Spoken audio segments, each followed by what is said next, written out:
I'm Samuel Kojo Brace. Welcome to Joy News Prime. Coming up, rift over water pollution. Ghana and Cote d'Ivoire are on the verge of a water boundary dispute as pollution of Bia and Tano rivers reach alarming proportions. We all have kept quiet. Fortunately, if we don't do something about it, it's going to destroy all of us. Details as experts warn aquatic life and water supply will be affected. Also, we will not entertain any police military brutalities on civilians in the country henceforth. That's the warning from the Speaker of Parliament, Alban Bagbin, to the security agencies.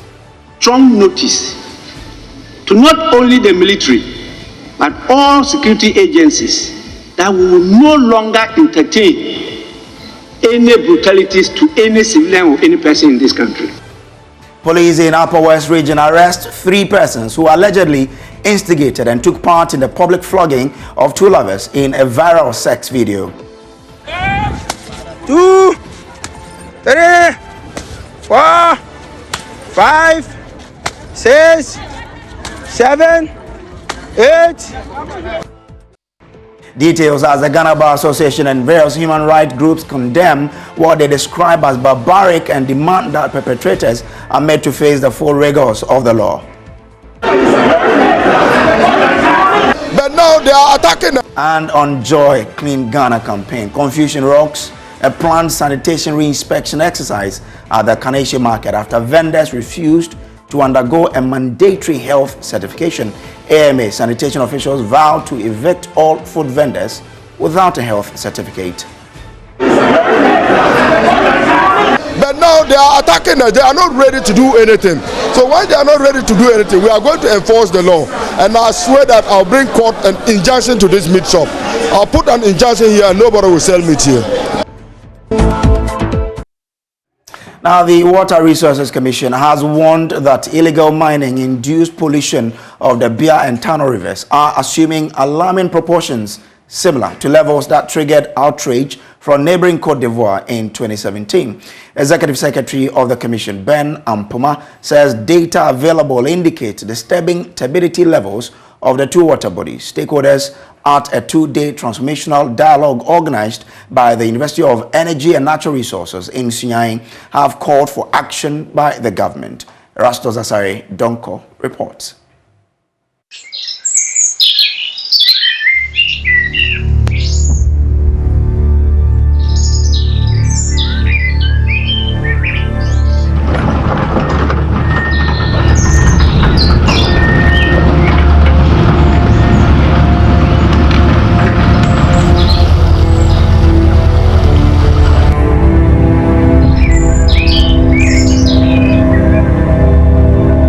These footages show a distressed, highly polluted Ofin, Enuru, and Tano rivers in the Ashanti and Western regions.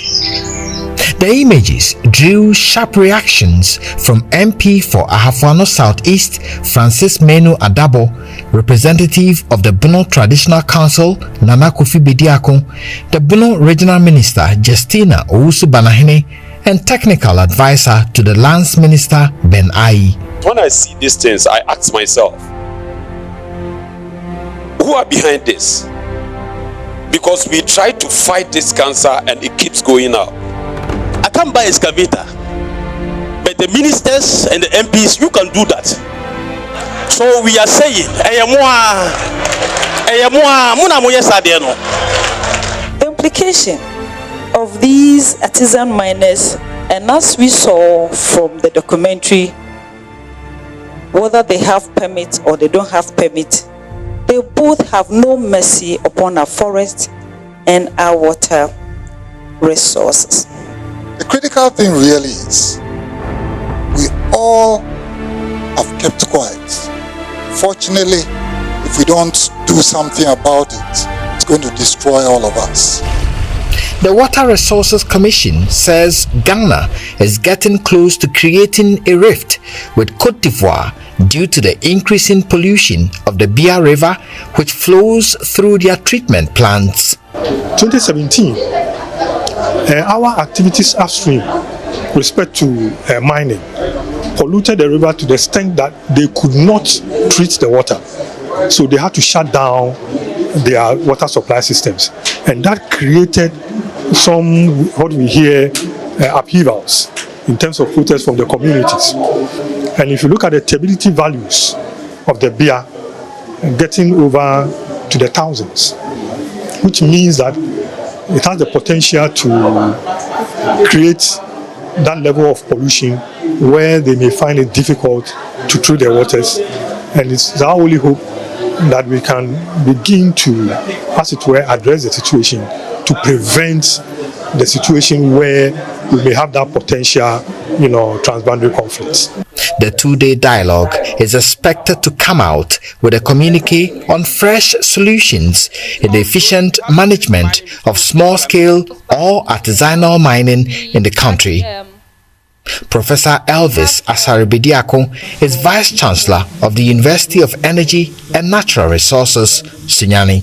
The aim of this two-day transformational dialogue, therefore, is to present the opinions of various stakeholders on key issues in order to formulate shared goals and priorities and define the modalities that will enable a sustainable practice of the artisanal small-scale mining in Ghana and Africa. Reporting for Joy News, Erastus Asaredonko, Bono Region. Now, Kofi Ajay of our research desk has been looking at the data in terms of how Galamsey has increased turbidity levels of Ghanaian water bodies and joins me live in studio with findings. Kofi, good evening and thanks for coming. Now, first of all, what have we gathered?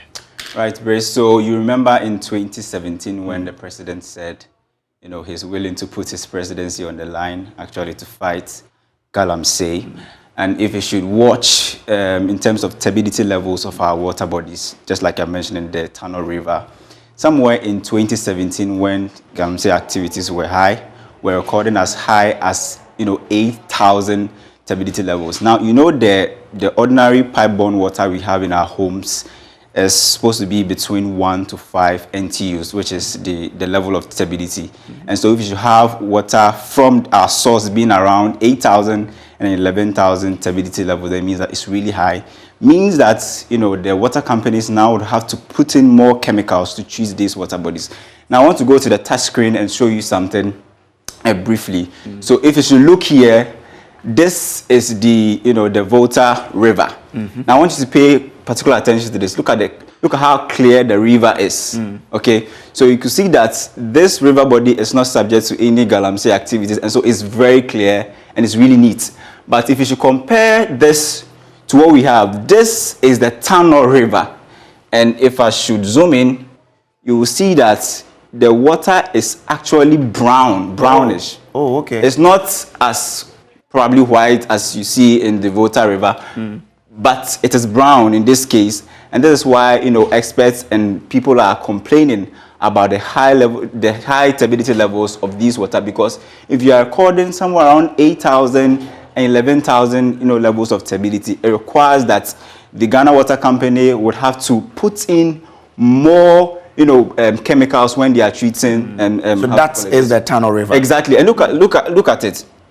Galamsey activities all over the place. You could see that people have dug around the water bodies, and you could see the level of damage. And let me bring this to your notice that Ghana loses at least 65,000 annually, 65 hectares of our forest lands as a result of Galamsey and other activities. And hectares, 65,000. The stadium Blaster is playing right now on is about 1 hectare. So 65,000 hectares every year means that 65,000 stadia every year of forestry lands that we are losing every year as a result of Galamsey and other activities, which is taking away our water bodies. And so there you have it. Look at the level. Okay. And look at the color of the water we're supposed to come into our homes. And if you compare it to the Volta River, it's completely different. Okay. So this is colorless, the other one is colorful. All right, well, thank you very much. Now, let's broaden the discussion further by bringing in some stakeholders here. Joining us through Zoom is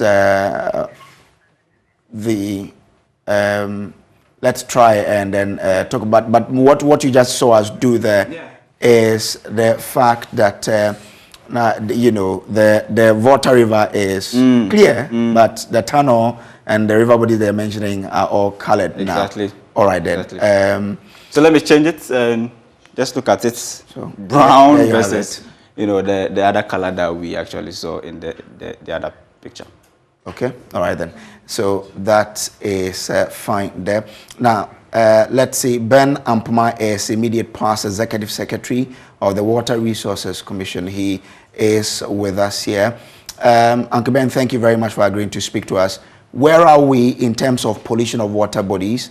Why do we have more pollution in the west-south? Come again, there's some noise in the... Okay. Can you hear me? Yeah, I can hear you clearly. But I'm asking, where are we in terms of pollution of our water bodies, and why do we have more pollution in the west-south of the country? Oh, okay. Thank you very much for having me. Basically, it's like the gentleman that you were speaking with mentioned. You know, the southwestern systems, we have three river systems in the country. We have the Volta, which takes about 70% of our water resources, or contributes 70% of our water resources. And then we have the southwestern system, which is made up of the Pra, the Tano, and Kubra, and then the Bia basins, river basins. That takes about 22%. Okay. Then we have the coastal river systems, the Densus, the Yensus, the Chinakwa, and what have you. And they take the remaining 8%. Now, direct to your question.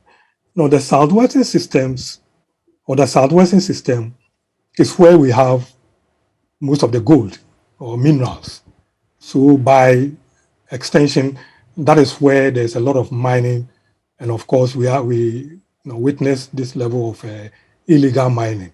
So basically, that's why we have the problem. When you take the Volta, for instance, we don't have much mining, especially in terms of gold, within the Volta system, except some sections of the northern upstream sections within the White Volta and then the Black Volta, but that's quite minimal. So basically, it's the southwestern systems where we have, which is much more gold endowed, where we have this illegal mining very dominant. Okay. And that is basically the reason. I mean, if you have irresponsible mining, then and water is a major component in mining. So that's the situation. And even in terms of the river channels themselves, we have a lot of alluvial mining, which is not allowed. And because there's a lot of gold within the river channels and the river systems. Okay. So the illegality, continues, even though that is not allowed. How close are we to, a tussle with Ivory Coast over how we are polluting their water bodies? Oh, okay. In 2017, we had that problem with Cote d'Ivoire. Because you see, we share the Bia and then the Tano with Cote d'Ivoire. We are the most upstream, we are the upstream country, and they are downstream. And it serves a lot of their communities in terms of water supply, just like the FRA also serves Cape Coast, Takoradi, etc. Now, our activities in terms of illegal mining has a direct impact in terms of pollution of their source. And indeed, in 2017, they had cause to complain. And we had to actually sit down to, as it were, resolve the matters in terms of the fact that some of their systems had to close down, and they needed water to supply to their communities. Currently, as we speak, the stability values of the Bia, especially is quite high, and the level of pollution, by extension, is also quite worrying. So it is important that we address this situation in order not to go to the early 2017, situation where they had to come and complain for us to sit down and try to resolve the issue. Okay. We need to address it before it gets out of hand. Thank you very much, Uncle Ben. Let me now move on to bringing a small-scale miner who is based in Prestia, David Anthony Nokose. Thanks, Chairman, for joining us. Why are we still seeing this level of devastation?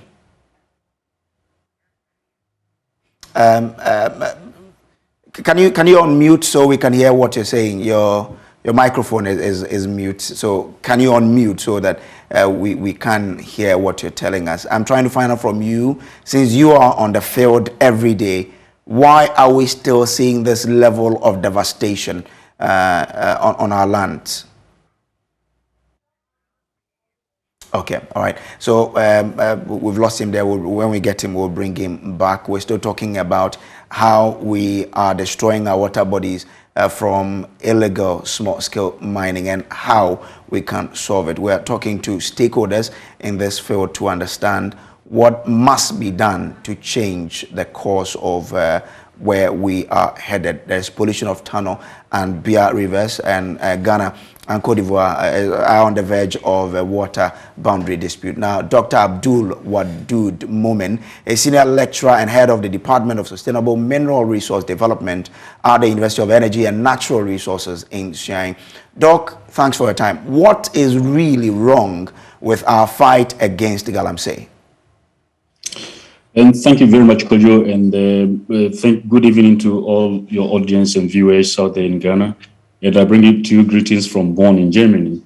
Now, to your question, the major problem with the fight against Galamsey in Ghana, I mean, illegal mining in Ghana, is transparency, lack of transparency and monitoring. Okay. So we are not, the Minerals Commission and all the other stakeholders are not monitoring enough. That's what. So from your perspective, what ought to be done to reverse the trend? Well, reversing the trend might not just be feasible, but I will say actually addressing the trend, reducing the expansion of illegal activities and their negative impacts on our water resources as well as even land resources.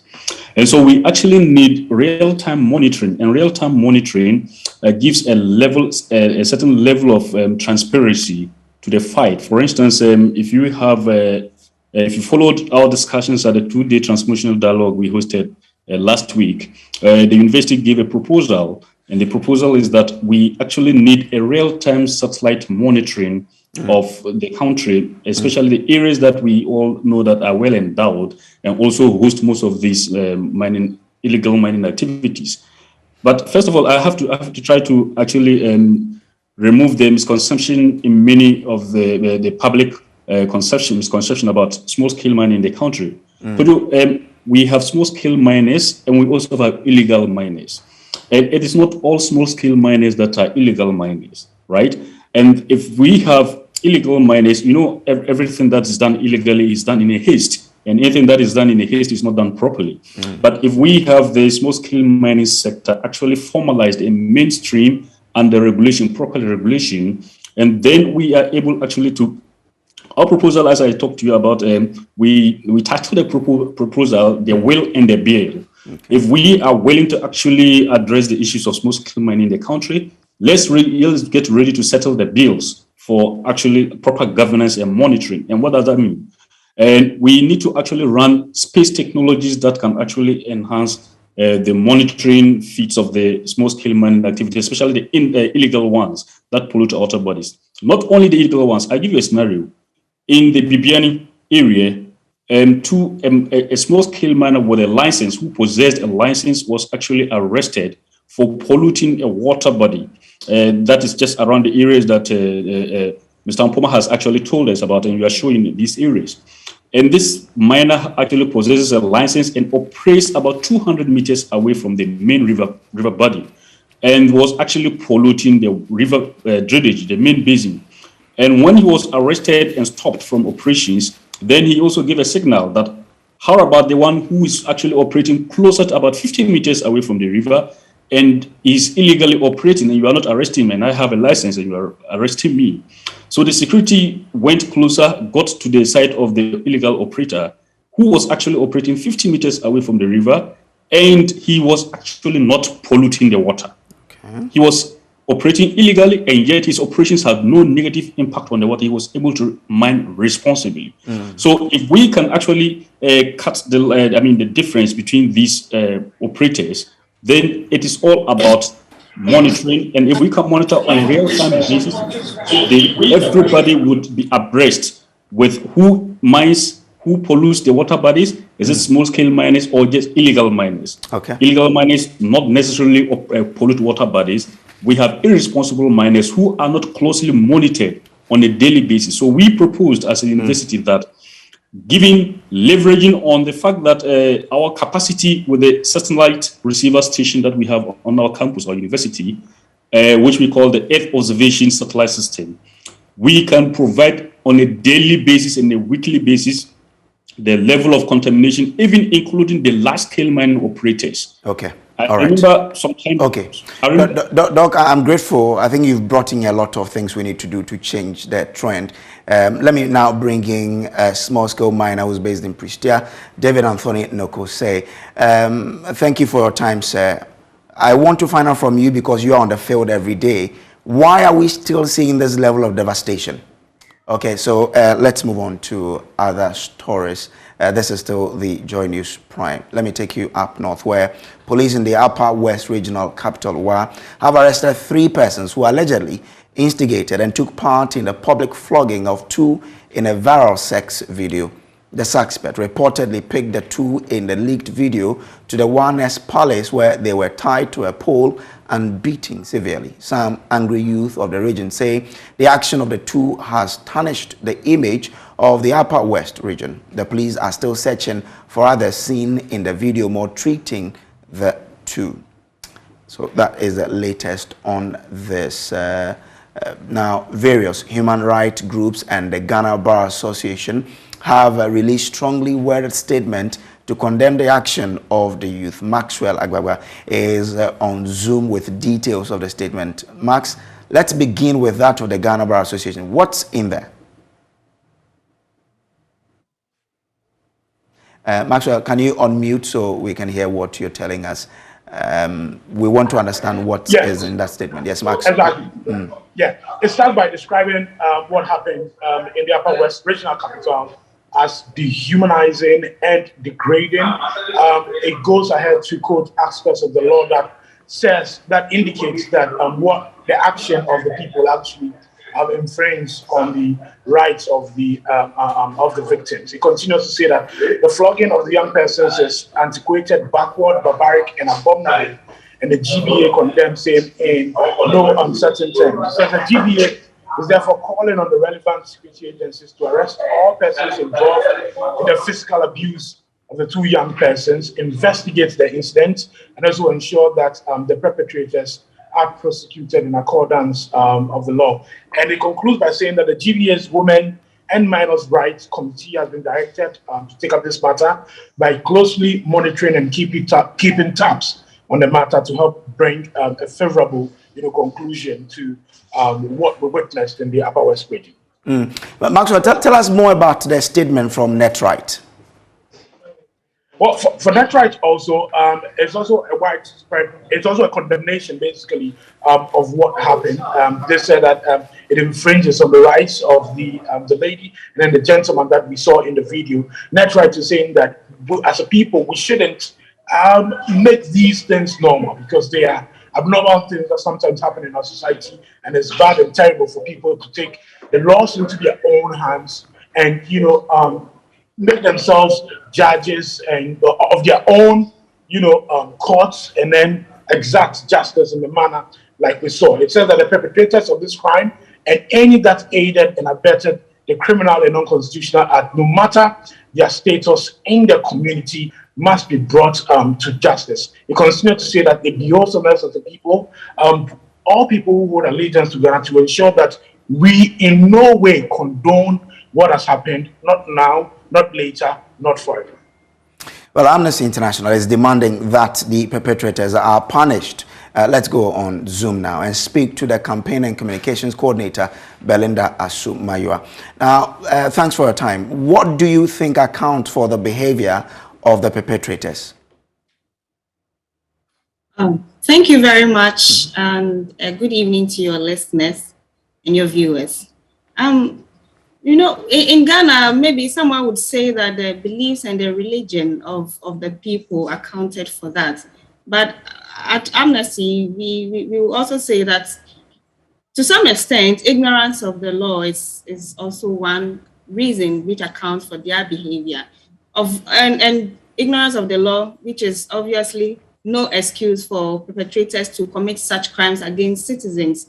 And it is clear in our constitution in chapter 5 that we do not have to subject any human being to torture, physical abuse, or any inhuman treatment. So I think that the law should really be explained and educated by and be shared or educated by people, because the NCC is doing a lot. CHI Shraj is also doing a lot, but I think it's high time we involve our community leaders, the chiefs, and all the community leaders responsible or who have the opportunity to make laws to ensure that the people in their community do not flout or infringe on the rights of people in their community. We really need to explain the laws to people in Ghana, because we have a constitution in Ghana and it must work. Thank you very much. We will not entertain any police military brutalities on civilians in the country henceforth. That is the warning from the Speaker of Parliament, Alban Bagbin, to security agencies. This comes on the back of a report by the Defense and Interior Committee, which investigated the wild military brutalities after a military man's phone was allegedly stolen by a resident last year. According to the report, the military personnel who went on rampage were new recruits and lacked experience. The Speaker, who was incensed by the revelation, directed the committee to further probe other brutalities meted out to civilians since the country's return to constitutional rule in 1993. He argues that the situation, if not checked, would exacerbate going into the 2024 elections. We'll hear from the Speaker shortly, but listen to some of the MPs contributing to the report. There is the urgent need for the soldiers who allegedly brutalized and tortured Abdullah Ahmed, the car washing bay owner at Uchao, to be identified, tried and punished by the military high command if found culpable, to serve as a deterrent. Mobile phone snatching had become rampant in Wa and its environs. Armed robbery incidents, and we spoke to the police. All these things were rampant within Wa and its environs. And so as a committee, it is part of our responsibility, and we have made the recommendation that government takes the initiative to ensure that, Mr. Speaker, the security situation in Wa and its environs is improved. Since the day the military moved into this chamber, when it was unacceptable for them to have done so, they have done a number of other things for which we should be worried. And this report should send a signal to the military that more and more they are overstepping their bounds. And that today we have moved away, like the penultimate speaker had just said, for 30 years or so, we have moved away from the military taking over the reins of power and brutalizing individuals for reasons that can be resolved through civilian established rules and regulations and legal systems. We can hear from the Speaker, who says thinking about election 2024 gives him sleepless nights given what transpired in the 2020 polls. He therefore tasked Parliament to stamp out any possibility of military assault on civilians going into the polls. That the military high command took swift action. I think that for me, the measures that they took, I believe, is adequate for these young recruits. That is my opinion, and I think that the House should take that to heart and give notice, strong notice, to not only the military, but all security agencies, that we will no longer entertain any brutalities to any civilian or any person in this country. The law is there to be enforced. We will not.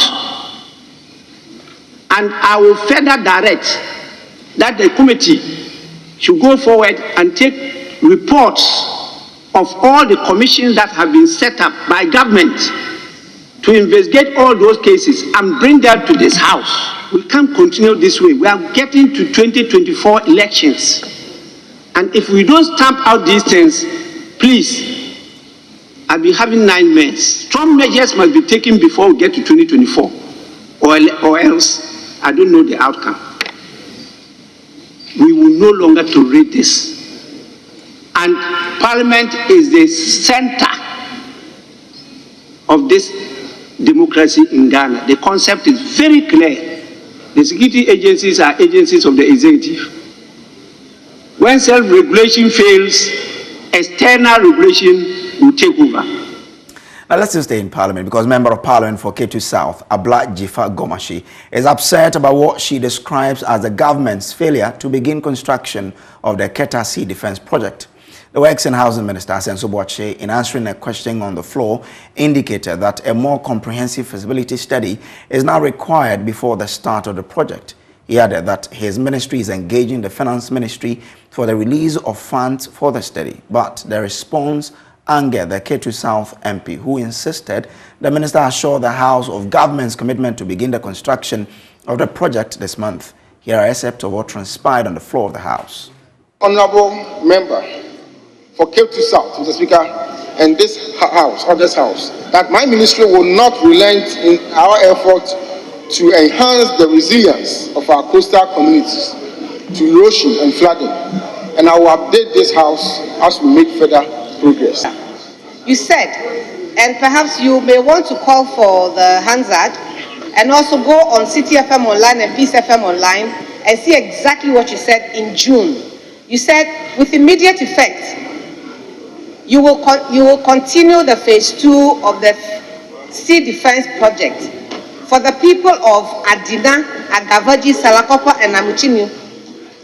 It's difficult for me to reconcile this new effort to do the feasibility study. You are continuing with a project that has already commenced. The project commenced in 2015. Phase 1 is completed. What your assurance to me was in 2021 was that it was going to commence at the end of the year 2021. I've just indicated to you that the LI 2411 was not in place when the previous sea defense projects were implemented. Now we are required to do additional feasibility studies, and it's a process that we have to go through. Regardless of our commitment, we cannot circumvent any legal processes to implement any project. So it's a MP for Ketu South, Abla Jifa Gomashi, joins us live on Zoom for more on this. Now, thank you very much for your time. It's been some time now since the devastation gained prominence in the media. What is the state of affairs as we speak? Good evening, and thank you for your interest in the story. You introduced this topic and said that I was angry. I don't know how you came to that conclusion. Perhaps if you had said I was passionate about it, that would have been better. I wasn't angry at all. Thank you. I am the spokesperson for the people of Ketu South, and it's been a year and a couple of months since the devastation started. As you recall, last year we had the sea visit us 3 times. And as the late Awuno says, the sea has been eating the land back home. And I've been trying to get the Republic of Ghana, under the leadership of His Excellency President Nana Akufo-Addo, to pay attention to the needs of my people. As we speak, the 3 things that I've been talking about with the state, with government, have not seen the light of day. One is that I requested last year when the tidal wave started, its aggression again, I requested that the phase 2 of the tidal wave, the sea defense, be continued. I was assured by the Minister for Works and Housing, Honorable Senso Boakye, that this will be the case. This will happen by the end of the year 2021. I also recall that they had indicated that they've been trying to relocate my people and they have refused.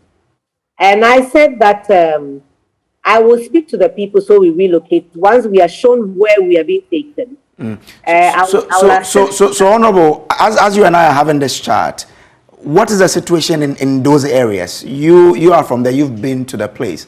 How is the situation now? Nothing has happened. That's why I was giving the chronology of the way things have gone on. Nothing has happened. Okay. Unfortunately, the rains have started, and flooding through rainwater is also aggravating the situation. Okay. Now, why don't you agree that a more comprehensive feasibility study is needed now, if that is what is needed to help fix the problem permanently? Well, do you know that if I was cooking palm nut soup, right? Hello? Yeah, I'm listening. I'm listening. I'm with you. If I was cooking palm nut soup, and in the middle of it, you tell me to go and ask my mother how the soup is cooked, what am I going to be doing?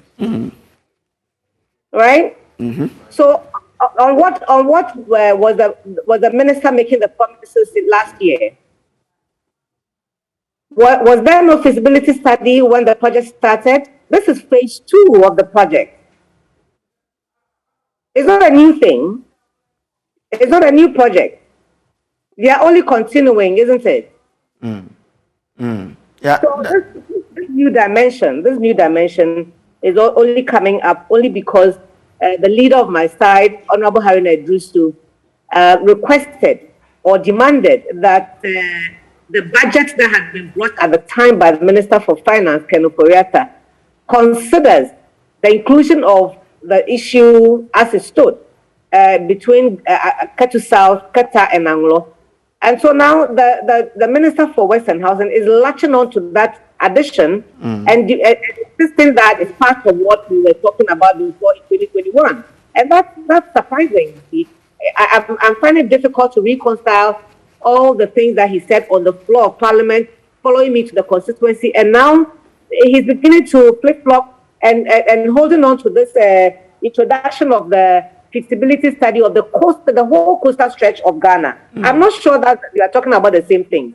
I'm asking for the specific situation of Ketu South, and they are talking about the whole coastal stretch, which is good. But do you know that as we speak, some work has started in some of the regions, the coastal regions in Ghana. Why is Ketu South and the Volta region coastal belt not being mentioned? Why? Is it your feeling that they want to, take you out of the equation? But they have. It's not a feeling. They have. The tidal waves hit us in May, in June, in March, May, and in November. And I said, we need to have a temporary structure. I also said that if you're having difficulties getting the people to move, to relocate, I would facilitate that with the traditional authorities, the cultural leaders, and the community. Show us where you want to take us, and then let us know what the social interventions are to assist us to pick up the pieces. Nothing has been done to date. It's 1 year plus. Well, before I let you go, what steps will you take now, since you now understand what the ministry intends to do? Unfortunately, I have to invite the Minister for Western Housing back to the House for us to continue with the conversation on the way forward. It's the platform that I have, so I'm going to invite him back. All right, thank you very much for joining us. That's the MP for Ketu South there. Now, still to come here on Joy Clean Ghana campaign, confusion rocks a planned sanitation reinspection exercise at the Kaneshi market after vendors refused to undergo a mandatory health certification. AMA sanitation officials vowed to evict all food vendors without a health certificate. But now they are attacking us. They are not ready to do anything. So when they are not ready to do anything, we are going to enforce the law. And I swear that I'll bring court an injunction to this meat shop. I'll put an injunction here and nobody will sell meat here. Now, with the MPP regional executives election out of the way, aspirants for national executive positions are raising their campaign tempo with just a little over a month for the party's delegate to pick new executives. Today, former Sega boss and aspiring national chairman Stephen Asamoah Boateng became the latest aspirant to officially launch his campaign, declaring that he is the only one who can lead the NPP to victory in 2024.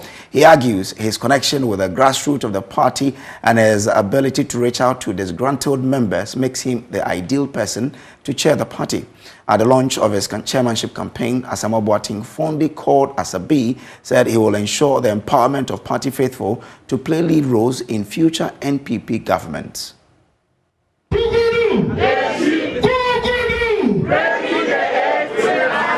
Permit me to expand and share with you my 7 key points that I've taken all over the country, and people have administered to me that these 7 are key to our survival and to break that 8.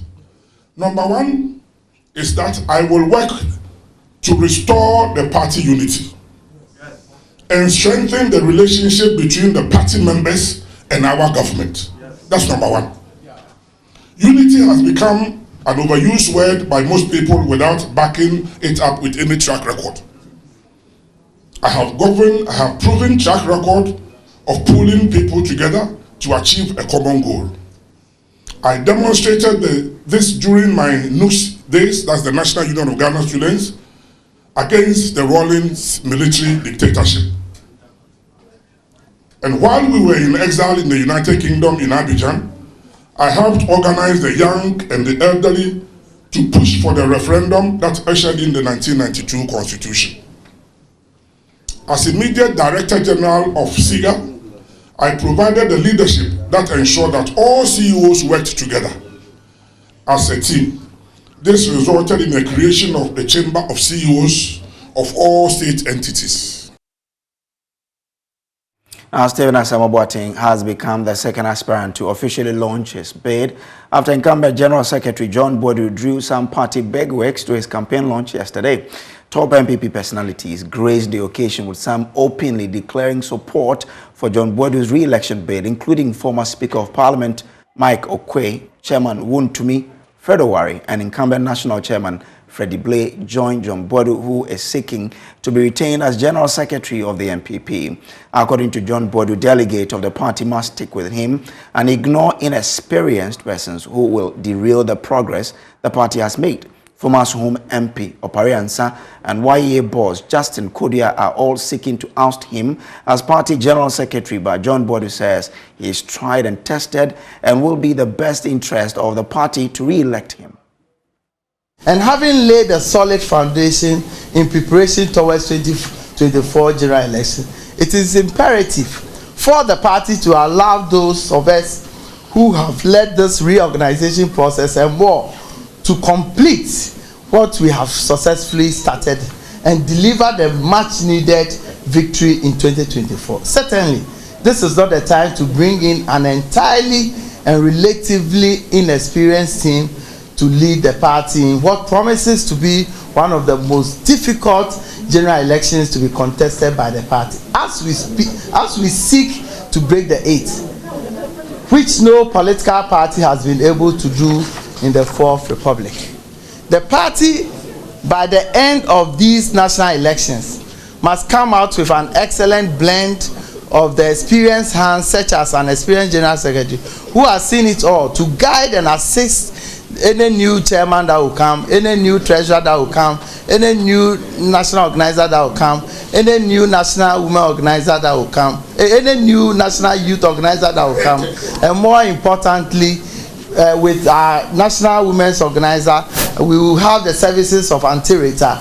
Any new national presidential candidates and or running mates that will come to effectively prosecute the elections of 2024.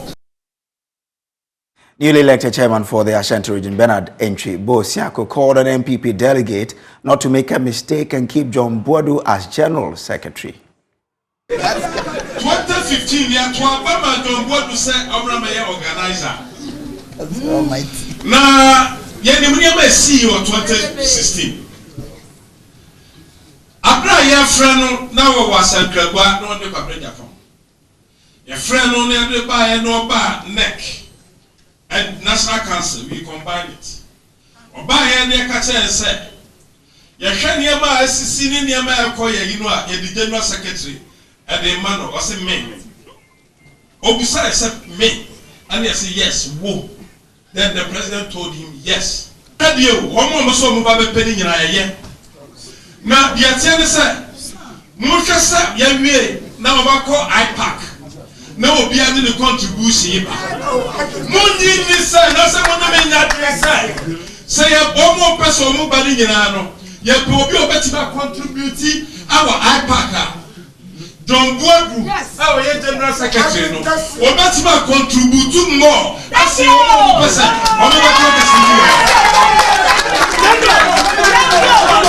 Now, there was chaos at the Kaneshi market Wednesday when AMA officials went there to inspect the certificate of food vendors. By law, food vendors are required to possess a health certificate, which is to be renewed annually. However, at a planned re-inspection exercise of the market, many of the vendors resisted the move, leading to chaos. The AMA has therefore vowed to evict all food vendors at the Kaneshi market without renewed health clearance certificate.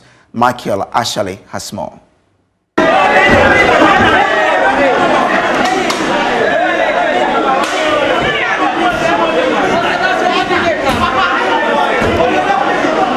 Chaotic scenes from the meat section at the Kaneshi Market Complex.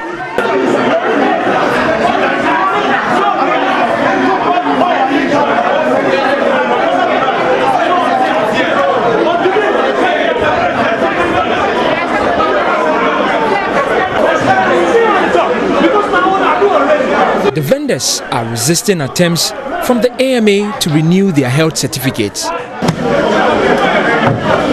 2 weeks ago, when the AMA visited the place, management of the facility together with the butchers were tasked to change their dirty anti-fly nets, stop hanging their clothes indiscriminately, and to renew their health certificates. Majority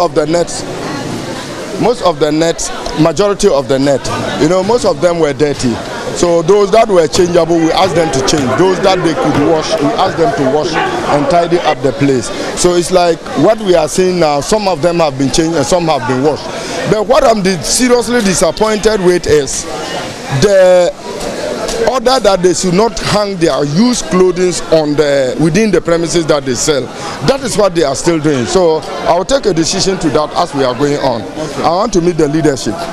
Food vendors are required to possess a health certificate which is to be renewed annually. After 2 weeks, many of them are yet to renew their cards. Furious Environmental Health and Sanitation Officer Joseph Asitanga threatens to invoke the powers of the court. So the issue is that we are trying to reach a compromise with the leadership. Reach a compromise with them. We did not come to stop them from selling their meat. We didn't come to attack anybody here. Just a follow-up inspection to ensure that they come to do the medical screening. But now they are attacking us. They are not ready to do anything. So when they are not ready to do anything, we are going to enforce the law. And I swear that I'll bring court an injunction to this meat shop. I'll put an injunction here and nobody will sell meat here.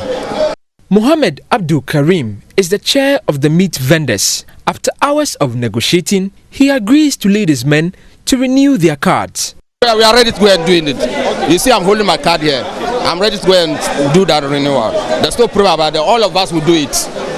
Yes, we will always do it and we will do it again. Little by little, they begin to line up to take their test. And when they come first, they will register their names with the AMA assistant. Then they move to the lab technician here. And we take their blood samples and check for typhoid and Hep A. Yeah. Isaac Edu explains the importance of this test. Typhoid is orophycal, so when maybe the butchers have cuts on their hands or something like that, they might transmit it to the consumer. So we check if they have this typhoid or hepatitis. Yeah, that's what we do. For now, the AMA seem to be winning the fight. The vendors have been given an additional week to ensure they renew their certificates or risk being evicted from their stores. For Joy News, Michael Ashale, Kaneshi Market.